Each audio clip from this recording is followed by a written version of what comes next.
5,000 years ago, while most of humanity lived in scattered villages, a civilization built cities with running water in every home, and then they vanished without a trace.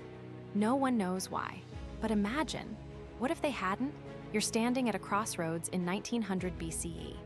In one direction, history unfolds as we know it, the mysterious collapse of the Indus Valley Civilization, leaving only ruins and unanswered questions. But in another direction, the cities of Harappa and Mohenjo-daro continue to thrive. Their perfectly gridded streets still hum with commerce. Their advanced drainage systems still carry waste away from homes housing up to 60,000 people. Their script, still undeciphered in our timeline, continues to evolve. Their ships still sail to Mesopotamia and beyond. This is the story of what never was, but could have been. A Bronze Age superpower that rewrites everything we know about ancient history, technology, and the rise of civilization itself. The question isn't just what happens to the Indus Valley, it's what happens to the entire world. To understand what we're about to change, you need to grasp what the Indus Valley Civilization actually achieved. By 2600 BCE, they had already surpassed anything Egypt or Mesopotamia had built. Imagine cities planned on perfect grids, not the chaotic sprawl of other ancient settlements, but geometric precision that wouldn't be matched until Roman times. Every house constructed from standardized fired bricks. Every home connected to a sophisticated sewage system. Public baths fed by wells that reached deep into the earth. Two-story buildings lining streets wide enough for carts to pass. These weren't primitive villages. Mohenjo-daro and Harappa each housed up to 60,000 people, making them megacities by Bronze Age standards. The civilization itself may have contained 5 million people spread across an area larger than ancient Egypt and Mesopotamia combined. They traded with distant Mesopotamia, their seals found in ruins thousands of miles away. They developed a script, still maddeningly undeciphered, inscribed on thousands of artifacts. They understood hydraulic engineering, metallurgy, and urban planning at a level that seems almost impossible for their time. And then, around 1900 BCE, they simply stopped. In our timeline, something catastrophic happened around 1900 BCE. The cities were abandoned. Scholars have proposed dozens of theories: climate change drying up rivers, tectonic shifts rerouting water sources, invasion by Aryan tribes, epidemic disease, internal collapse. The truth? We still don't know. But in our alternate timeline, none of these theories come to pass. Perhaps the monsoon patterns remain stable. Perhaps the Gagarhakra River continues to flow perennially instead of becoming seasonal. Perhaps the Indus civilization's decentralized structure, with no apparent kings or emperors, proves resilient enough to adapt where centralized states would have crumbled. The divergence is subtle but profound. In the years after 1900 BCE, when the cities should have been abandoned, they instead adapt. Engineers dig deeper wells. Farmers develop new irrigation techniques. The civilization doesn't just survive, it enters a new phase of development. The script, which in our timeline froze in time, continues to evolve. The standardized weights and measures become even more sophisticated, and the ships that once sailed to Mesopotamia begin to sail even farther. The course of history shifts, and 3 millennia of human development are about to be rewritten. Here's where our alternate history becomes fascinating. In our timeline, the Indus script died with the civilization, never to be deciphered. But imagine that script continuing to develop for another 1,000 years. 2,000, 3,000. By 1000 BCE, what began as simple seal inscriptions has evolved into a full literary tradition. The Harappan script becomes to South Asia what cuneiform was to Mesopotamia or hieroglyphs to Egypt, a continuous written tradition spanning millennia. The knowledge encoded in those symbols doesn't vanish. Instead, it accumulates. Engineering treatises describe the exact mathematics behind their drainage systems. Trade records document economic networks spanning from the Mediterranean to Southeast Asia. Religious or philosophical texts, we can only speculate, preserve worldviews utterly different from what actually emerged in India. And here's the crucial point. The Vedic peoples who arrived in India in our timeline around 1500 BCE don't encounter abandoned ruins and scattered remnants. They encounter a thriving, literate, technologically advanced civilization. What happens when these two cultures collide isn't conquest, it's fusion. The result is a hybrid culture, unlike anything in our timeline.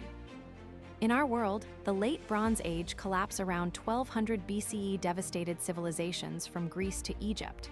But in this timeline, the Indus Valley becomes a stabilizing anchor. While the Mediterranean burns, South Asia thrives. The sophisticated trade networks the Harappans established continue to pump goods, cotton textiles, metalwork, precious stones, into a world desperate for stability.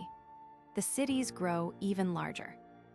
Mohenjo-daro expands to house over 100,000 people, its perfect grid extended outward in concentric rings of urban planning. New cities rise along the Indus and its tributaries. The technology that once seemed impossibly advanced becomes standard. Other civilizations, struggling to recover from collapse, send envoys to study Harappan engineering.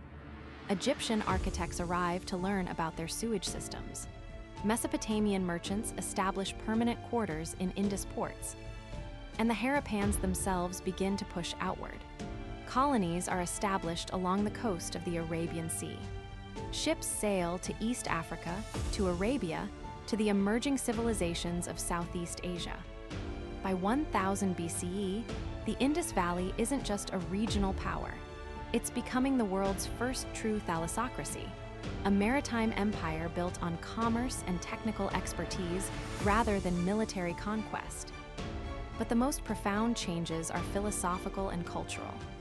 In our timeline, the Vedic tradition that emerged after the Indus collapse became the foundation of Hindu philosophy, the caste system, and much of Indian cultural identity. None of that happens here. Instead, whatever religious and philosophical traditions the Indus people practiced, sophisticated, urban, possibly more egalitarian than what came after, continue unbroken. Some scholars have suggested the Indus civilization lacked the rigid hierarchies of other Bronze Age societies. There's no clear evidence of kings or temples in Harappan ruins. What if this relative egalitarianism persisted? By 500 BCE, when the Buddha and Mahavira were founding new religions in our timeline, this alternate India is already exploring radically different questions. Urban-based philosophical schools, emerging from 3,000 years of continuous literary tradition, debate ethics, metaphysics, and governance in ways that have no parallel in our world. The caste system, which would dominate Indian society for millennia in our timeline, never crystallizes in its rigid form. And when Alexander the Great arrives at the edges of this civilization in 326 BCE, he doesn't encounter a collection of warring kingdoms. He faces something unprecedented in his experience. Picture this, it's 326 BCE. Alexander the Great has conquered Persia and stands at the banks of the Indus River, ready to add India to his empire. But in this timeline, his scouts report back with troubling news. Beyond the river lies not the fractured kingdoms he expected, but cities larger than anything in his empire. A civilization with technical sophistication exceeding even Egyptian engineering. A naval power controlling trade routes from Africa to Southeast Asia.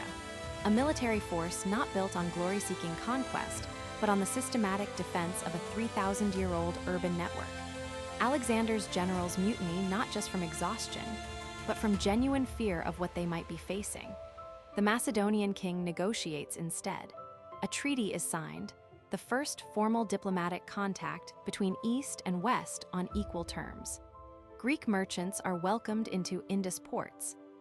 Harappan scholars travel to Alexandria. And at this crucial junction, the intellectual traditions of Greece meet the unbroken wisdom of the Indus Valley.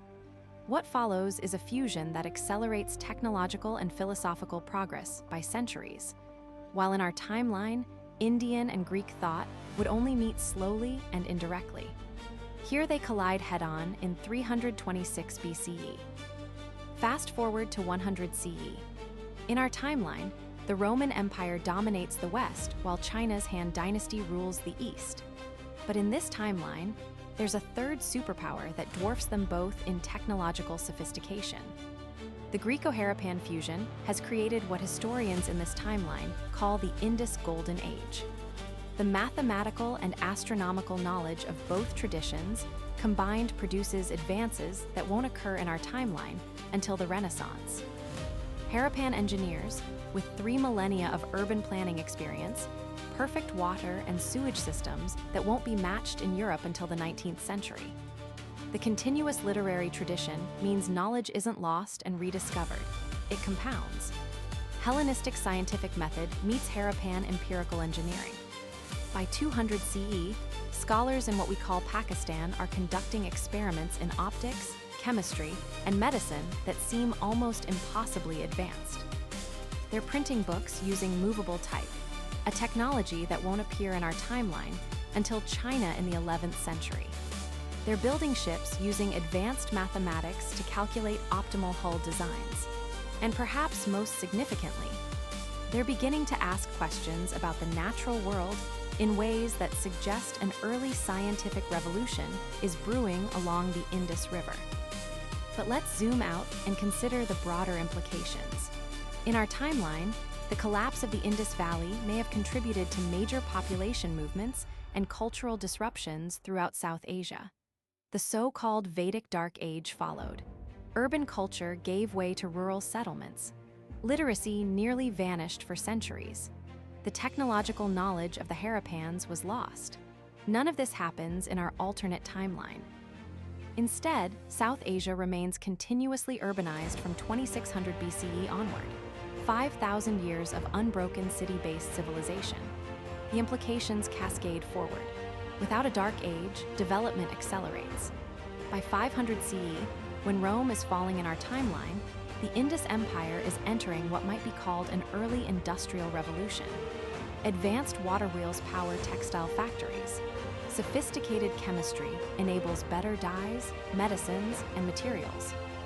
The printing press spreads literacy far beyond what any ancient civilization achieved. And here's the crucial question. If an Indus scientific and technological revolution begins a millennium before Europe's, does the Industrial Revolution happen in Pakistan in 1200 CE instead of Britain in 1800? Does the age of global European colonialism never occur because the Indus Valley colonized the world first? Not through conquest, but through trade and technical superiority. So what did we lose when the Indus Valley Civilization collapsed? Perhaps everything. In our timeline, human progress followed a specific path through Greece, Rome, medieval Europe, and eventually the Industrial Revolution. But that path was never inevitable. It was simply the one that happened after the Indus Valley vanished. The civilization that gave the world urban planning, sanitation, and standardized measurement 3,000 years before anyone else could have given us so much more. A continuous scientific tradition spanning millennia. A model of urbanization without apparent despotism. A maritime commercial culture connecting 3 continents.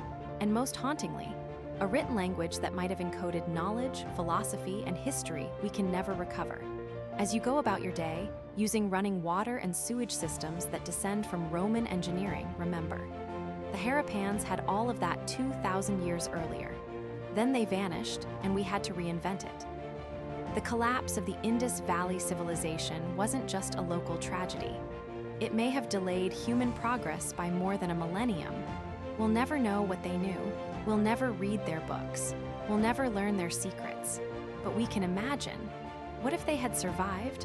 What world might we be living in today?